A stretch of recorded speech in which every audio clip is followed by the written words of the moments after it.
La calidad es muy diferente y la revisión técnica a cargo de Riteve cuenta con el respaldo de la población y da trabajo directo a más de 400 personas que se esmeran diariamente para revisar vehículos para preservar la vida de los y las costarricenses.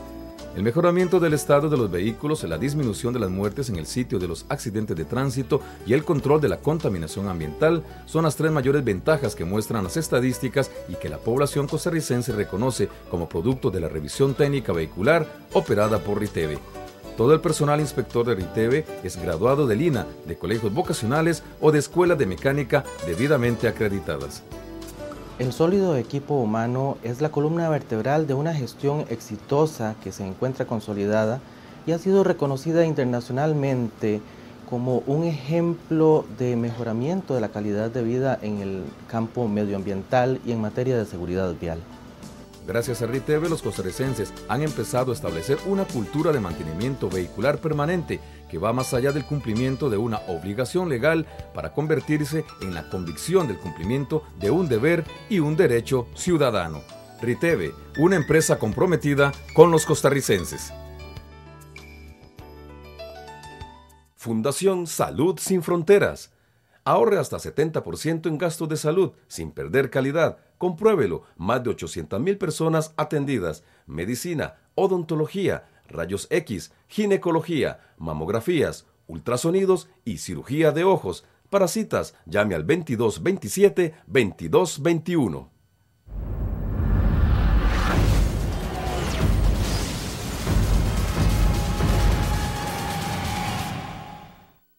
Total Protection.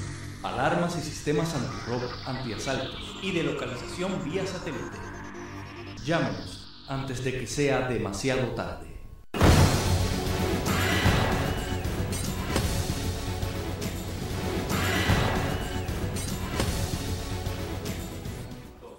Gracias por continuar con nosotros. Seguimos con el ministro de Comercio y Turismo del Perú, quien está de visita en nuestro país.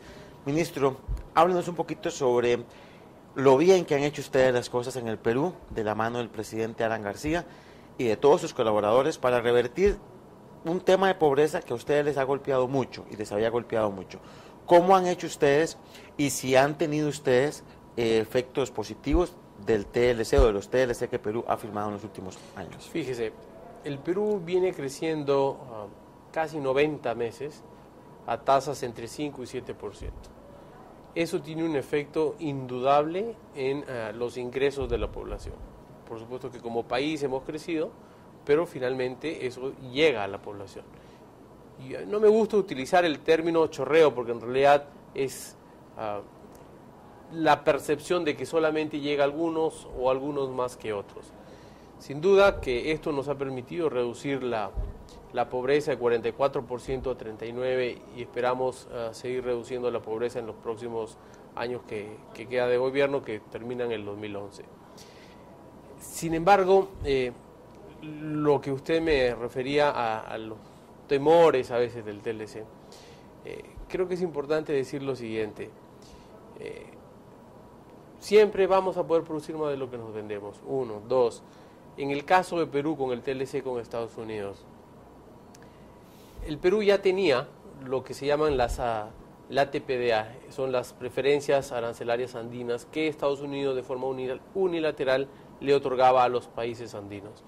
En el caso del TLC con Estados Unidos, no solamente se consolidó estas preferencias, que ya era una diferencia respecto a otros países de la región, sino avanzamos en la apertura del mercado americano.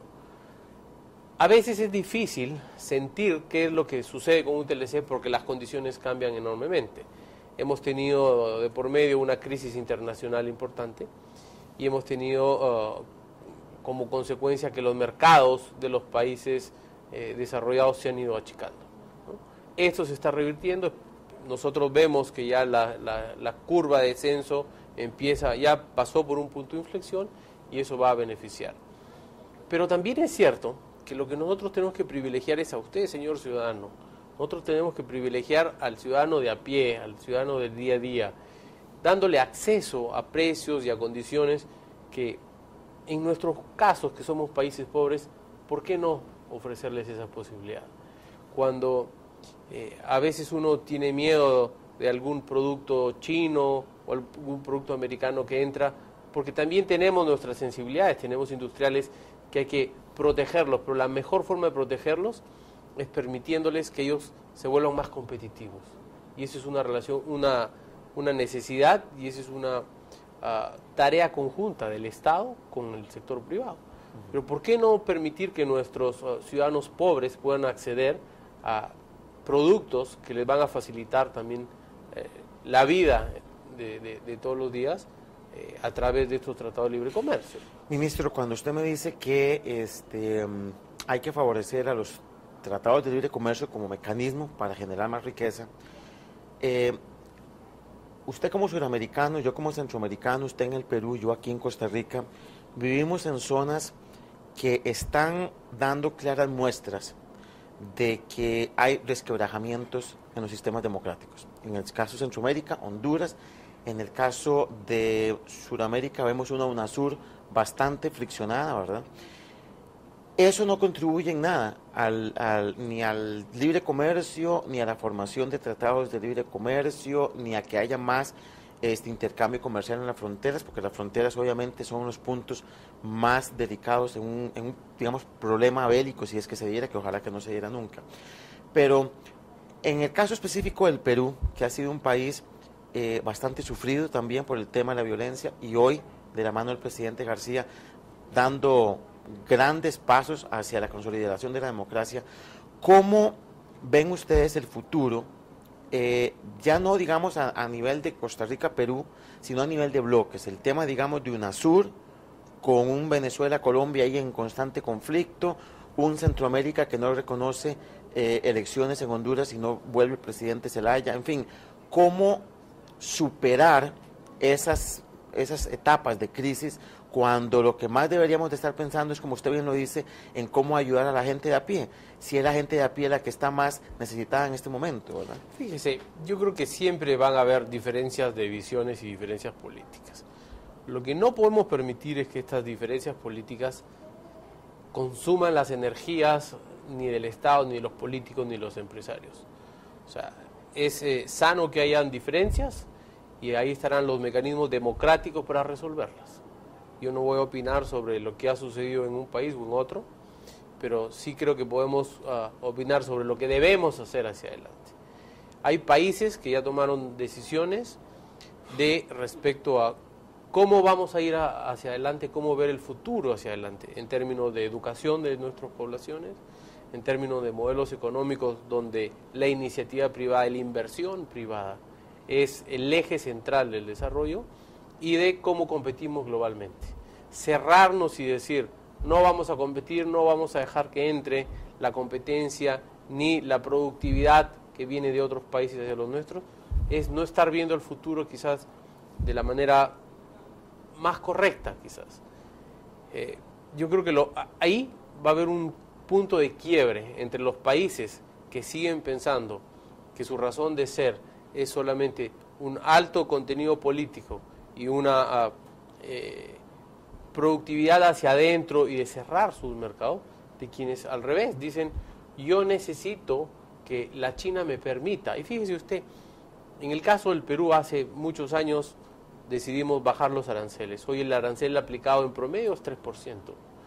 Y entonces nosotros acabamos de firmar con Canadá y los productos peruanos textiles pagaban en promedio 16%.